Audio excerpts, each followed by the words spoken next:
All right, today we'll be discussing setting expectations and boundaries early. Um, this part here, actually, I think it was around 2020 I even started doing this properly because around 2019 I had no idea what I was doing in terms of especially the boundaries part because I've always said that expectations is the killer of joy. I don't know, for some reason, when you are always expecting something, I always find out that you're not going to be really happy because there's a very high chance you're going to be disappointed. You may not get it. So I kind of do not expect heavy. Oh, I don't really expect much. I try to always manage my expectations because I don't want to have to feel disappointed, and all that. But you see that boundaries part, okay. Boundaries part is very, very, very important. Okay, let me give you an instance here. This true life story. It happened to me for real. I had a client that called me anytime. When I mean anytime, I mean and anytime he just feels like he needs to speak to me or he wants to speak to me, he'll call me. He doesn't mind if it's 10 o'clock at night, 12 o'clock at night, 11 o'clock at night, 6 in the morning. He just calls. Like he may be looking at the website, something is off, he wants to fix or the app, he'll just pick up his phone and call me. So initially, when it started, yeah, I did not really mind it, I did not really mind it, but it kept on getting persistent. Like he'll call me around 5 in the morning and he'll call me around 12. And if there is an issue, he wants me to fix it immediately. So there was a day I was not at home. I had to travel to go and get something, and obviously I was not with my laptop. So throughout that day, and I think the next day, there is no way I could access my laptop, right? And previously, when he was doing all that, I did not really mind. I'll wake up, I'll fix it. You call me very early. He has no sense of time, you know which is weird for me because for me, I find it very extremely difficult to call somebody after 9 p.m. Once it's 9 p.m. I think I got that from my dad. He doesn't accept any call once it's late at night. From 9 p.m. He's like, this is my time for family. So he doesn't take any call till even the morning time around 8. So once it's 9 p.m., I find it very difficult to call somebody unless we are very, very close. I can do that. And even when I do that, I'll say, pardon me, blah, blah, blah. But he just goes straight to it. And that day, remember, like I said, I had to travel somewhere and I'll come back the next day in the evening. So for 2 days, I was not with my system. And he called me in the morning when I was leaving. I've already left the house. And he wanted me to change something. And he was willing to pay. One of the reasons why I didn't bother was when there was a fix or there's a bug or a feature to add, he pays for it. The money was never the issue.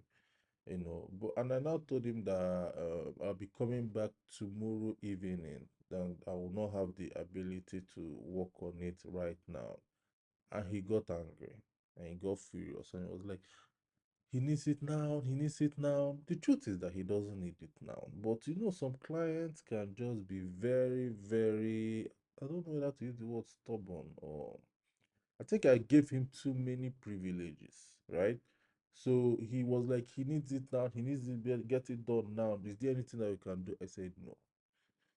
And he kept on persisting. This man persisted that he'll call me every 3 hours. What can we do about this? What can we do about this? I had to switch off my phone because my phone was now affecting my own peace of mind. It did not make sense to me anymore. I was like, what is wrong? I did not even enjoy it at all, because the whole thing I was planning to do, it just kept on bothering me. I even started wishing I had my laptop because it was a very simple fix. It was a 30 minutes something that it would just be done and he will pay me obviously, but he pays me before the work is done. But I could not accept the money obviously because I was not with my laptop, and he kept on pushing, pushing till the evening of the next day. He even called me the next day. I was like, can I get anybody's laptop that I can use to get this done? That he's losing customers. The truth is, he was not losing customers. The feature he wanted me to do was so minuscule. I think he's one of those people that is paranoid. Like in this freelancing game, like I told you earlier on, you are definitely going to meet a variety of people from all walks of life. And when I go home, he paid, I fixed the issue, and that was the end of our relationship because I cannot build a life. As remember, the whole point of me becoming a freelancer was for me to have freedom and peace of mind. That is not freedom, in my opinion. I was not free because the number of calls, the number of disturbances, the number of queries, it was the opposite of what I want in my life. So I told him that he should find somebody else. And he was the anger got multiple. And I told him that if is either he finds somebody else or he doesn't call me at odd hours. And he doesn't call me during the weekend. And if I tell him I'm not available, I'm not available. you know, I laid down all these things, but the truth is, in my head, I did not know I was setting my boundaries. I was just angry at that time, to be very honest with you. I'll not come here and lie to you and tell you I was setting my boundaries. I did not know I was doing all that. I was just angry and furious because the whole disturbance. He knew I was not with my laptop. He knew I was not in town, and he kept on pushing for the work to be done over and over and over again. So the best thing for me to do at that point was to just let him go, because it was totally off from the trajectory I was looking forward to attaining. So that is exactly what I did. I then told him all that he should not call me during odd hours. Once it is 8 p.m. to 8 a.m., I should he should not call me. And if he calls me, I'm not picking. And he should find somebody else to continue the project. He should not call me during the weekends. And he should not once I if he calls me and I'm not available, I'm not available. I'm not trying because a part of me felt like he thought I was lying. I was not lying, I was really not available. And if I give you a time when I'll get the job done, I'll get the job done at that time.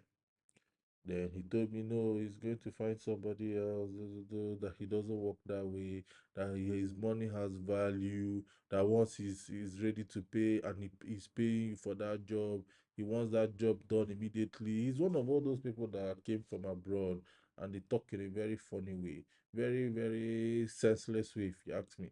Um, I think one of his comments was like, "This is how it's done abroad. In the US, they do things instantly. They don't do. That's one of the problem with Nigerian developers. Do." And he kept on going and going, and I just had to cut the call. You know, when it gets to that point, I'm very ruthless. When it gets to that point, so I just had to cut the call because he was not making sense to me.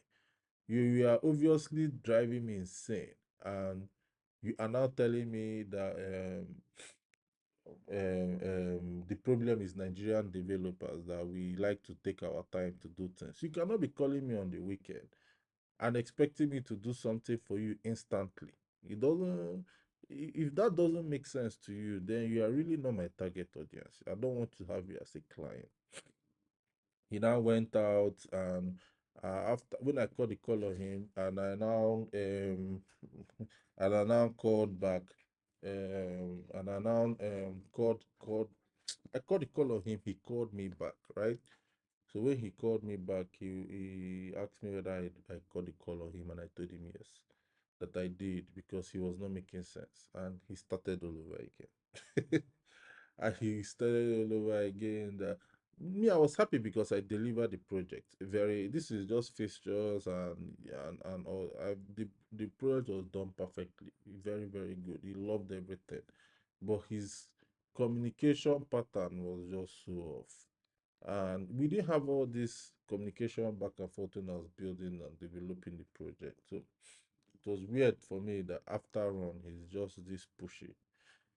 So where was I? Then he now called when he called me back and asked me did I call on him. I told him yes, that I did. He's not making any sense. He went on and on again and told me that I should provide him with all the source code that I have worked on, and I should provide it to him so that he's now going to find somebody else. So I had to put everything on Bitbucket, set up the database, schema, and I sent everything to him. Um, After like everything was radio silent, and do you know when I knew that I made the right decision, man?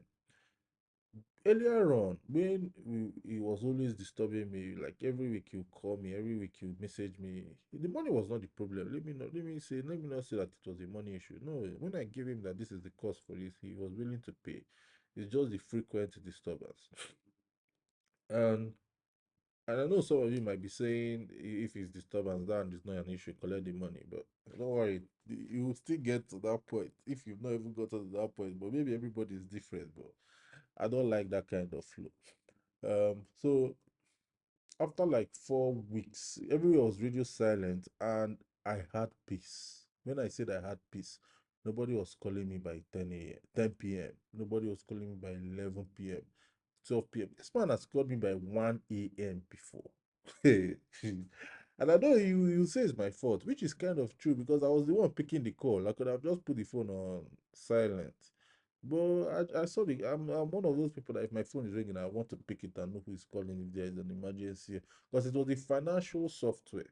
I don't want to ignore the call and in the morning I'll now be hearing that he has lost so and so amount of money.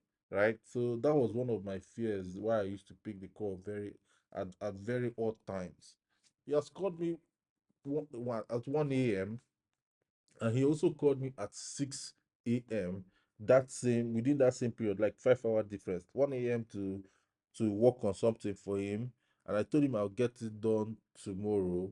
He told me how much extra would he pay me for me to get it done that night. And I told him, okay, let him pay me the extra, this and this amount. He paid that money. That 1 a.m. that time, I got it done around 3. Then around 6, he called me again for another. So by now, I believe you've understood the craziness of what I was dealing with, which is kind of like my fault, like I said earlier on, because I did not set my boundary. So within that 4 weeks period of when he has taken the source code and everything, and he has gone to look for another dev, I did not, the fact that I could sleep through the night and my spirit is not jumping up in case there is a phone call or somebody is not calling me at order, because I always plan my days ahead. Like 2 3 days ahead, I've already planned what I'm going to work on. And sometimes he can come with his demand and scatter the entire thing.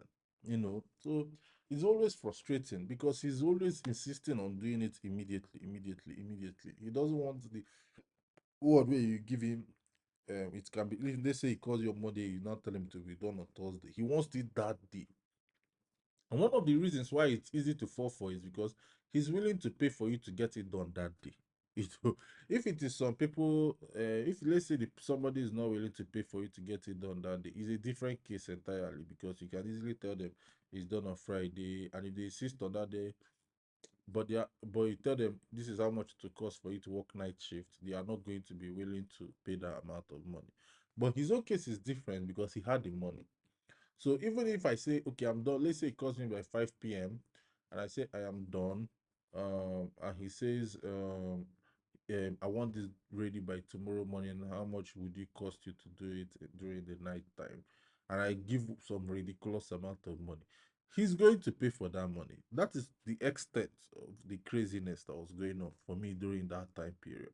So even I know, yes, some people may say yes, you lost some cash, blah blah blah. But the truth is that, man, I don't know how many times I'm going to say it in this video series. Money was never really the driving force for me in freelancing and software engineering. It is freedom for me. And I later on, I now discovered that I was not free.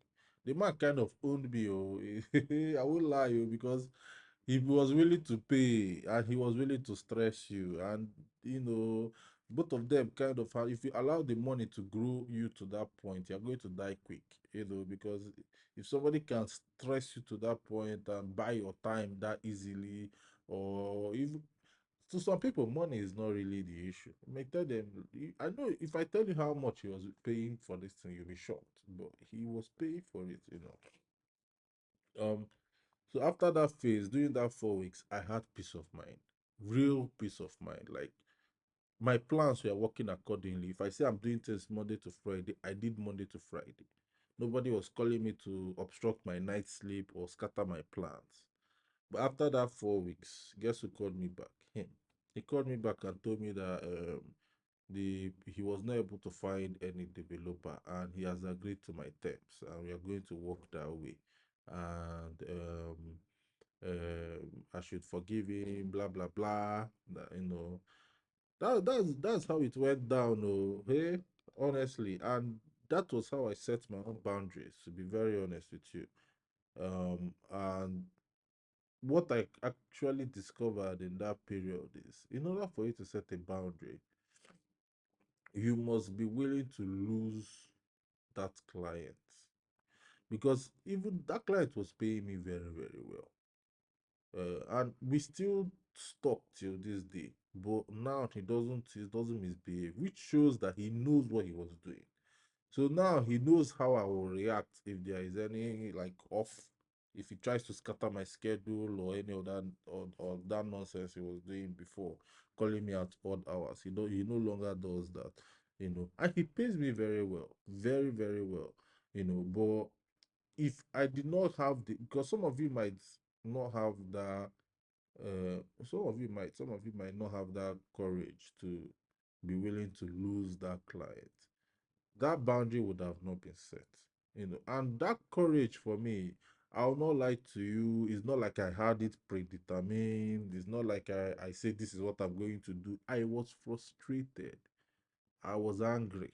You know, that was how the whole thing happened. It was now later on in hindsight that I now knew that okay, this was a boundary that I actually set. You know, so obviously, setting boundaries early is the best way to do because I did not do that in terms of this client. But moving henceforth, I started doing that. Any client, in fact, if a client calls me at other hours now, I don't even pick. I don't care what's going on, to be very honest. So I will tell them beforehand if there is an emergency, send me a text message. But if you are sending me a text message and it's not an emergency, don't expect me to answer your call or to pick your call. Because the text message seems a little bit less intrusive than a phone call, right? So I had a bunch of things set and it has really helped me moving forward. Regarding expectations, I don't really know what to tell you there. I don't really have expectations. I've known for a very long time that expectation is the killer of joy. So I don't really expect things from people. People are one of the people who disappoint you. But boundaries, and I've learned how to do that now. But I only learned how to do that because of the experience that I went through. All right then, bye bye.